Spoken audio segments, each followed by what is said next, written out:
Hello everyone, welcome to my channel. Last class में हमने preamble cover किया था, ये भी उसी का कंटिन्यूएशन है क्योंकि ये जो क्वेश्चन 1 हम कवर कर रहे थे वो काफी बड़ा क्वेश्चन है, तो मुझे इसमें 2 पार्ट्स में वीडियो बनानी पड़ी। तो पहले पार्ट्स में हमने पूरा कवर कर लिया था कि प्रियम्बल क्या है ना, व्हाट इज प्रियम्बल, उसका नेचर क्या है प्रियम्बल का, उसका ऑब्जेक्टिव्स क्या है, हमने पूरा उसको बहुत अच्छे से कवर कर लिया था। आज इस पार्ट में जो वीडियो बना रहा हूं मैं, तो उसमें हम कवर करेंगे इस preamble the part of the constitution और नॉट। मतलब क्या प्रियम्बल, जो प्रियम्बल है हमारा, क्या वो कॉन्स्टिट्यूशन का एक अहम हिस्सा है कि नहीं है, इस बात पर चर्चा होगी आज। तो ये आंसर मैं आपको रीड करवा चुका था, ये पेजेस भी कंप्लीट हो गए थे हमारे। आज हमें यहां से कंटिन्यू करना है कि इस preamble a part of the constitution. तो इस आंसर पर लाने से पहले मैं आपको बेसिक्स बता दे रहा हूं ताकि ये आंसर याद करने में आसानी रहे आपको। देखिए, जैसे कि आप जानते हैं ये हमारा प्रियम्बल है, और मैंने आपको लास्ट क्लास में बताया था कि प्रियम्बल क्या है। प्रियम्बल इज एन इंट्रोडक्शन और प्रीफेस टू द कॉन्स्टिट्यूशन। जैसे कि एक बुक होती है, कोई भी आप बुक उठाएं तो हर बुक से पहले एक उससे पहले एक प्रीफेस दिया होता है, एक इंट्रोडक्शन होता है उसका। इसी तरीके के कॉन्स्टिट्यूशन का इंट्रोडक्शन क्या है, प्रियम्बल है। अच्छा, मैंने आपको यह भी बोला था कि मान लीजिए कोई दूसरी बुक है, अगर आप उसका इंट्रोडक्शन पार्ट या फिर आप उसका प्रीफेस पार्ट अगर वहां से रिमूव भी कर दें तो बुक पढ़ने में ऐसा आपको दिक्कत नहीं आएगी। आप बुक पूरी रीड कर लेंगे, चाहे उसका इंट्रोडक्शन या प्रीफेस का पार्ट हटा हुआ हो क्यों ना हो। मगर कॉन्स्टिट्यूशन में आप जो प्रियम्बल है, ये भी इसका इंट्रोडक्शन और प्रीफेस पार्ट है, मगर आप इसको हटा नहीं सकते। ऐसा नहीं कि आप अगर कॉन्स्टिट्यूशन पढ़ें तो प्रियम्बल ना पढ़े, ऐसा नहीं हो सकता।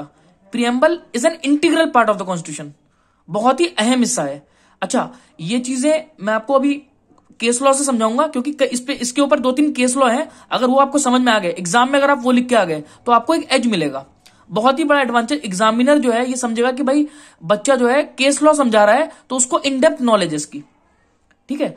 अच्छा, मैं आपको एक बात और बता दूं कि जैसे मैंने बताया था कि ऑब्जेक्टिव रिजोल्यूशन, जो जवाहरलाल नेहरू ने ऑब्जेक्टिव रिजोल्यूशन दिया था, उस पर बेस है हमारा प्रियम्बल। मगर कॉन्स्टिट्यूशन बनने के बाद प्रियम्बल को इनेक्ट करा गया है। मतलब जब कॉन्स्टिट्यूशन हमारा बन गया है उसके बाद हमने प्रियम्बल को इनेक्ट करा है। तो ये चर्चा हुई कि क्या प्रियम्बल पार्ट है कि नहीं है हमारे कॉन्स्टिट्यूशन का। अगर है तो क्या उसको अमेंड कर सकते हैं कि नहीं कर सकते। अमेंडमेंट मतलब होता है क्या उसके अंदर चेंजेस ला सकते हैं कि नहीं ला सकते हैं। हमारा आर्टिकल 368 कॉन्स्टिट्यूशन का अमेंडमेंट की बात करता है कि आप कॉन्स्टिट्यूशन में अमेंडमेंट कर सकते हैं। हाँ, बेसिक स्ट्रक्चर को आप अमेंडमेंट नहीं कर सकते, मगर आप कॉन्स्टिट्यूशन के किसी पार्ट में अमेंडमेंट कर सकते हैं। तो ये सवाल उठा कि क्या प्रियम्बल पार्ट है कि नहीं है कॉन्स्टिट्यूशन का। अगर है तो क्या उसमें भी अमेंडमेंट करी जा सकती है कि नहीं करी जा सकती, ये सवाल था पूरा। तो सवाल आप समझ गए होंगे, इस preamble a part of the constitution और नॉट। अब मैं आपको अपने नोट से और कुछ रेफरेंस बुक से दूंगा तो आपको ये समझने में आसानी होगी। अब देखिए, इस preamble a part of the constitution, सबसे इंपॉर्टेंट केस लॉ इसके ऊपर है बेरूबारी यूनियन AIR 1960 SC 858। अब देखिए इसके अंदर क्या था, मैं थोड़ा सा हिंट दे रहा हूं पर exchange of enclaves between India and east Pakistan, इसके ऊपर एक केस लॉ था। इसमें बोला गया preamble is not a part of the constitution. याद रखिएगा, बेरूबारी में बोला गया है, बेरूबारी यूनियन जो केस था उसके अंदर बोला गया है preamble is not a part of the constitution, ठीक है। यहां पर बेरूबारी में पार्ट नहीं माना। हालांकि सुप्रीम कोर्ट ने यह माना कि आप जब कॉन्स्टिट्यूशन को इंटरप्रेट करोगे तो आपको प्रियम्बल का जरूरत पड़ेगी, है ना, या फिर एक सिग्निफिकेंट रोल प्ले करता है प्रियम्बल। ये सब बात को माना किसने, सुप्रीम कोर्ट ने, मगर इसको कॉन्स्टिट्यूशन का पार्ट नहीं माना सुप्रीम कोर्ट ने, ठीक है। तो देखिए एक बात और बोली कोर्ट ने, सुप्रीम कोर्ट ने एक बात और बोली, it is not a source of any substantive power, ठीक है। तो क्या बोला बेरूबारी केस में कि preamble is not part of the constitution, it is not a source of any substantive power. तो ये बात बोला गया बेरूबारी में, ठीक है। अब इसके बाद केस लॉ आया केशवानंदा भारती केस। इस पूरे केस लॉ का नाम है Keshavananda Bharati versus state of Kerala AIR 1973 Supreme Court. आप इसको नोट कर सकते हैं, अगर आप एग्जाम में लिख के आएंगे, एग्जामिनर के ऊपर बहुत ही पॉजिटिव इंपैक्ट पड़ेगा इसका, ठीक है। क्या केस लॉ था, Keshavananda Bharati versus state of Kerala AIR 1973 Supreme Court. इसमें क्या बोला गया, इसमें बोला गया preamble is a part of the Indian constitution. याद रखिएगा, यहां पर बोला गया कि प्रियम्बल जो है हमारा, ये एक बहुत अहम हिस्सा है किसका, कॉन्स्टिट्यूशन का। देखिए लिखा है preamble is an extreme importance और constitution should be interpreted in the light of preamble. यानी कि अगर आप संविधान को समझेंगे, उसको इंटरप्रेट करेंगे, तो प्रियम्बल को आपको याद रखना होगा। प्रियम्बल की जो जो मूल बातें हैं अब मूल बातें क्या क्या है? Sovereign, socialist, secular, democratic, Republic, justice, liberty, equality, fraternity, सब मैं आपको अच्छे से समझा चुका हूं। इन चीजों को ध्यान में रखते ही वो आप कॉन्स्टिट्यूशन को इंटरप्रेट करेंगे। तो यानी कि हमें केशवानंदा भारती केस से क्या पता लगा? हमें यह पता लगा कि preamble is a part of the Indian constitution. ठीक है, फिर एक केस लॉ और आया था, उसका भी नाम बता दे रहा हूं मैं आपको। LIC का केस था, LIC ऑफ इंडिया। तो इस केस में भी केशवानंदा भारती पे एक मोहर लगा दी कि हां, कि preamble is a part of the Indian constitution. देखिए मैं आपको दिखा भी दे रहा हूं। In the LIC of India case also the Supreme court again held मतलब दोबारा बोला, is an integral part of the constitution. Preamble is an integral part of the constitution. आपको LIC केस में, LIC ऑफ इंडिया केस में दोबारा बोला गया, किस बात को? जो केशवानंदा भारती में बोला था। और केशवानंदा भारती में क्या बोला था? कि preamble is a part of the Indian constitution. अब मैं आपको रीड करवा दे रहा हूं आंसर को। उस पर लाने से पहले इस बुक को आप समझ लीजिए, इसमें बड़ा अच्छे से एक्सप्लेन कर रखा है। देखिए, one of the controversy about the preamble is as to whether it is a part of the constitution और नॉट। सबसे बड़ी कॉन्ट्रोवर्सी अराइज हुई थी कि क्या प्रियम्बल एक इंडियन कॉन्स्टिट्यूशन का पार्ट है कि नहीं है। ठीक है, तो अब क्या हुआ? इन बेरूबारी यूनियन केस में आपको पहले समझा चुका हूं सब कुछ, क्या बोला था इसमें कि पार्ट नहीं है। देखिए, अब बेरूबारी केस में क्या हुआ? Supreme Court said that the preamble shows the general purpose behind the several provision in the constitution and is thus a key to the mind of the maker of the constitution. यानी कि simply यहां पर बोला कि ये बहुत significant है। ठीक है, क्या? प्रियम्बल। मगर फिर भी उसने बेरूबारी यूनियन केस में preamble is not a part of the constitution बोला गया। देखिए, despite the recognition of the significance of the preamble, supreme Court ने माना इस बात को कि बहुत सिग्निफिकेंट रोल प्ले करता है प्रियम्बल, मगर यहां पर बोला कि preamble is not part of the constitution. Simply याद रखिएगा आप इसको। फिर कौन सा केस था? केशवानंदा भारती केस। मैं आपको पढ़ा चुका हूं पहले ही। इसमें सुप्रीम कोर्ट ने रिजेक्ट कर रहा अर्लियर ओपिनियन, अपने जो अर्लियर ओपिनियन, जो पहला ओपिनियन दिया था, पहला डिसीजन दिया था, उसको रिजेक्ट करा। रिजेक्ट करके क्या बोला? Preamble is a part of the constitution. याद रखिएगा। फिर क्या हुआ? LIC ऑफ इंडिया केस आया था। इसमें क्या बोला गया? इसको एक और पक्की मोहर लगा दी गई, किस पर? केशवानंदा भारती केस में, कि जो केशवानंदा भारती केस में बोला था ना कि it is a part of the constitution, इसी को मोहर लगा दी LIC केस ने। ठीक है, तो आप इस चीज को याद रखिएगा कि preamble is a part of the Indian constitution, एक अहम हिस्सा है। अच्छा, अब इसके बाद फिर एक बात और अराइज हुई कि क्या अमेंडेबिलिटी ऑफ द प्रियम्बल, क्या हम इसको अमेंड कर सकते हैं? अब देखिए, जैसे कि हम कोई भी पार्ट कॉन्स्टिट्यूशन में अमेंड कर सकते हैं, मगर कॉन्स्टिट्यूशन के जो बेसिक स्ट्रक्चर हैं, जो हमारे फाउंडिंग फादर थे, जिन्होंने प्रियम्बल के बारे में ये पूरा कॉन्स्टिट्यूशन जिन्होंने बताया, ठीक है, जिन्होंने उसके प्रिंसिपल्स बताए, तो उन्होंने बोला कि आप अमेंडमेंट कर सकते हो प्रियम्बल में भी और कॉन्स्टिट्यूशन में भी। अब प्रियम्बल में भी क्यों? क्योंकि जब प्रियम्बल एक अहम हिस्सा है कॉन्स्टिट्यूशन का, और आप कॉन्स्टिट्यूशन को अमेंड कर सकते हो, तो प्रियम्बल को भी अमेंड कर सकते हो, मगर आप बेसिक स्ट्रक्चर को नहीं छू सकते। जो फाउंडिंग फादर ने हमारे जो बोला था कि बेसिक स्ट्रक्चर जो है, जो मूल सिद्धांत हैं संविधान के, उसको आप ऑल्टर नहीं कर सकते। अब बेसिक स्ट्रक्चर क्या है वो मैं किसी दूसरी वीडियो में आपको एक्सप्लेन कर दूंगा।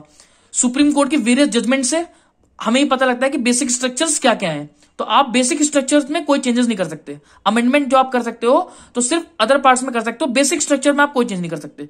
तो जब अब प्रियम्बल भी हमारे कॉन्स्टिट्यूशन का पार्ट है, तो आप उसमें भी अमेंडमेंट कर सकते हो। तो यही लिखा है इसके अंदर। First time in the history case of Keshavananda Bharati case it was, देखिए अब पहले तो क्या बोला गया था, पहले वाले केस में ये हुआ था, it was argued that the preamble can not be amended.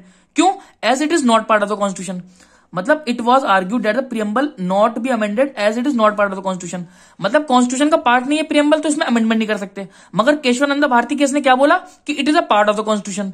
तो जब पार्ट है कॉन्स्टिट्यूशन का, तो इसमें अमेंडमेंट भी कर सकते हैं। और LIC केस ऑफ इंडिया ने भी इसमें मोहर लगा दी कि it is an integral part of the constitution. ठीक है, अब देखिए क्या लिखा था। Petitioner contended that the amending power in article 368 can not be used to destroy और डैमेज द बेसिक एलिमेंट। मैंने आपको क्या बताया, आप अमेंडमेंट कर सकते हो, मगर कॉन्स्टिट्यूशन का जो बेसिक एलिमेंट्स है या बेसिक स्ट्रक्चर है, आप उसको कोई चेंजेस नहीं कर सकते उसके अंदर। ठीक है, the Supreme Court however held that the preamble is a part of the constitution. Supreme Court ने बाद में माना कि प्रियम्बल एक अहम हिस्सा है कॉन्स्टिट्यूशन का। The court stated in the opinion tendered bye it in the Berubari 1960 in this regard was wrong. मतलब बेरूबारी यूनियन केस में जब सुप्रीम कोर्ट ने बोला था कि it is not a part of the constitution, वहां पे वो सुप्रीम कोर्ट गलत थी। ठीक है, तो यहां पर क्या है, केशवानंदा भारती केस में ऑनरेबल सुप्रीम कोर्ट ने क्या बोला कि पार्ट है, तो जब पार्ट है कॉन्स्टिट्यूशन का तो इसमें भी अमेंडमेंट हो सकती है। ठीक है, देखिए क्या क्या लिखा साफ साफ, देखिए प्रियम्बल कैन बी अमेंडेड, आप प्रियम्बल को अमेंडमेंट कर सकते हो subject to the condition that no amendment is done to the basic structure. अब आप बेसिक स्ट्रक्चर को नहीं चेंज कर सकते, ये याद रखिएगा। ठीक है, अच्छा एक बात और, ये थोड़ा सा एक इंपॉर्टेंट, अगर आप समझ लोगे तो याद रहेगा आपको। प्रियम्बल अब तक एक ही बार अमेंड हुआ है, the preamble has been amended only once. अब तक एक ही बार अमेंड हुआ हमारा प्रियम्बल, कब? 1976 में 42nd कॉन्स्टिट्यूशनल अमेंडमेंट एक्ट में। मैंने आपको बता भी चुका हूं, उसके अंदर 3 वर्ड अमेंड हुए थे। कौन कौन से? मैंने आपको पहले पढ़ा दिया है, सोशलिस्ट, सेकुलर, इंटीग्रिटी, ये वर्ड जोड़े गए थे 42nd कॉन्स्टिट्यूशनल अमेंडमेंट 1976 में। ठीक है, सोशलिस्ट, सेकुलर एंड इंटीग्रिटी ये ऐड करा गया था। तो ये आपका पूरा कॉन्सेप्ट था। अब मैं आंसर पे लाऊंगा तो आपको आंसर समझने में बहुत आसानी होगी।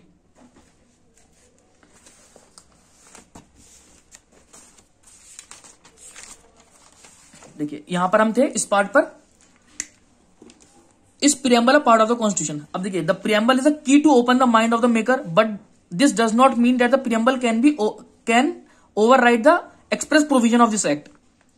अब आगे क्या है, देखिए in Berubari case Supreme Court held that the preamble was not part of the constitution. देखिए जब मैं आपको पहले जो एक्सप्लेन कर देता हूं ना, उससे जब आप ये आंसर रीड कर रहोगे आपको बहुत ही एडवांटेज मिलेगा, आपको सब समझ में आने लग जाएगा मैं क्या समझाना चाह रहा हूं पहले से ही। अब देखिए, therefore it could never be regarded as a source. अब देखिए क्या बोला था बेरुबारी केस में, क्या क्या बोला था, जो मैंने आपको पहले बता दिया था कि preamble not part of the constitution और it does not regard as a source of any substantive power. ठीक है, ये बातें बोली थी बेरुबारी केस में, तो ये उसका एक्सप्लेनेशन है, आप रीड करिएगा वही चीज मिलेगी इसके अंदर। फिर 1973 में Keshavananda Bharati versus state of Kerala एक केस आया, जिसमें सुप्रीम कोर्ट ने रिजेक्ट करा अपना प्रीवियस जो डिसीजन था, मगर क्या बोला इसके अंदर कि preamble is a part of the constitution. ठीक है, it seems to be that the preamble of our constitution is an extreme importance, बहुत ही इंपॉर्टेंस रोल प्ले करता है क्या प्रियम्बल। अगर आपको इंटरप्रेट करना है, कॉन्स्टिट्यूशन को इंटरप्रेट करना है, रीड करना है, तो आपको इन the light of the preamble he read करना पड़ेगा। मैंने आपको यहां बता दिया था, ऑलरेडी बता चुका हूं मैं, the constitution should be interpreted in the light of preamble. ठीक है, तो आपको समझ में आया। आप पहले केस क्या लिखोगे, देखिए आप पहले लिखोगे कि बेरुबारी केस में बोला कि it is not part of the constitution preamble, और it does not regard any source of power, any substantive power.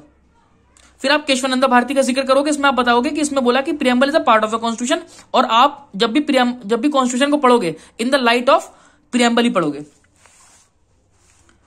ठीक है, अब देखिए कैन प्रियम्बल भी अमेंडेड। अब आप जानते हैं कि यस, क्यों अमेंडमेंट कर सकते हैं, क्योंकि अब वो पार्ट है। बेरुबारी में बोला था कि नहीं अमेंड कर सकते क्योंकि पार्ट ही नहीं है कॉन्स्टिट्यूशन का। केशवानंद भारती केस ने क्या बोला कि पार्ट है कॉन्स्टिट्यूशन का, इसलिए अमेंडमेंट कर सकते हैं। तो यानी कि 368 जो अमेंडमेंट का प्रोविजन है आप इसमें कर सकते हो अप्लाई, मगर आप क्या बदल नहीं सकते, किस चीज को आप ऑल्टर नहीं कर सकते, basic structure.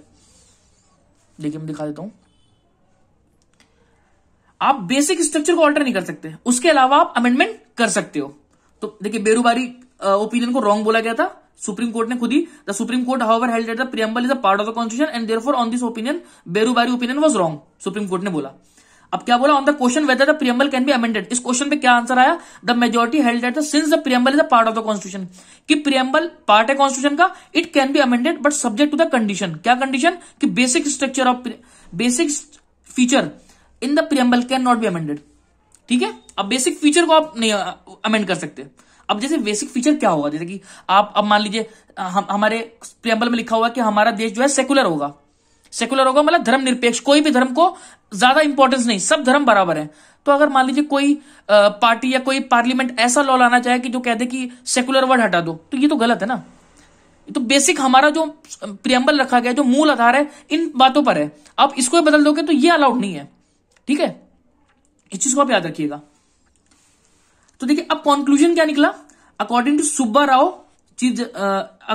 Rao chief justice in I C Golaknath versus state of Punjab, क्या बोला, the preamble of an act set out the main objective with the legislation is intent to achieve.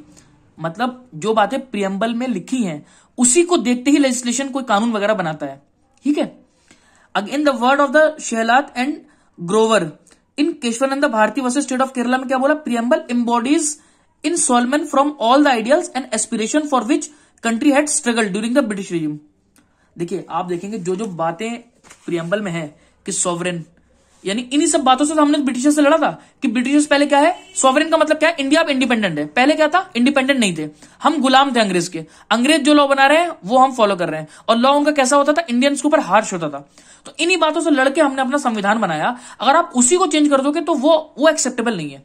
तो याद रखिएगा, आप तो अमेंडमेंट आप करोगे, मना नहीं कर रहे, अमेंडमेंट हो सकती है प्रीएम्बल में भी, मगर आप बेसिक फीचर को उसको अमेंड नहीं कर सकते। यही लिखा है यहां पर कि जिस चीज से हमने स्ट्रगल करा ब्रिटिशर्स से, समझ रहे हैं, वो चीजें जोड़ी गई हैं प्रीएम्बल में, तो आप उसको अमेंडमेंट नहीं कर सकते। ठीक है। श्री अलादी कृष्ण स्वामी उन्होंने क्या बोला, the constitution makers gave to the preamble the place of pride. एक ऑनर की बात है, क्या चीज, प्रीएम्बल। तो ये आंसर हमारा कंप्लीट हुआ। अब देखिए, कई बार मुझे कमेंट आती है, बच्चे मेरे को फोन करके बोलते हैं कि सर इतना बड़ा आंसर हम कैसे लिखेंगे, 20 नंबर में हम 5 पेज कैसे कवर करेंगे। सर आप ये देखिए कितना ब्यूटीफुली इसको एक्सप्लेन कर रखा है कि आप पहले डेफिनेशन आपने बताया, किसी 2 ज्यूरिस्ट की आपने डेफिनेशन बता दी, उसके बाद आपने पूरा प्रीएम्बल, अगर आपको याद है तो आप प्रीएम्बल, आपने पूरा प्रीएम्बल लिख के आ गए। एग्जामिनर सोचेगा कि बच्चा पूरा प्रीएम्बल याद करके आया हुआ है, कितनी थोरो नॉलेज है उसको। फिर आपको एक एक वर्ड, जैसे मैंने आपको पढ़ाया था कि सॉवरेन, सोशलिस्ट, सेकुलर, इस वर्ड की मीनिंग आपने एक्सप्लेन करी।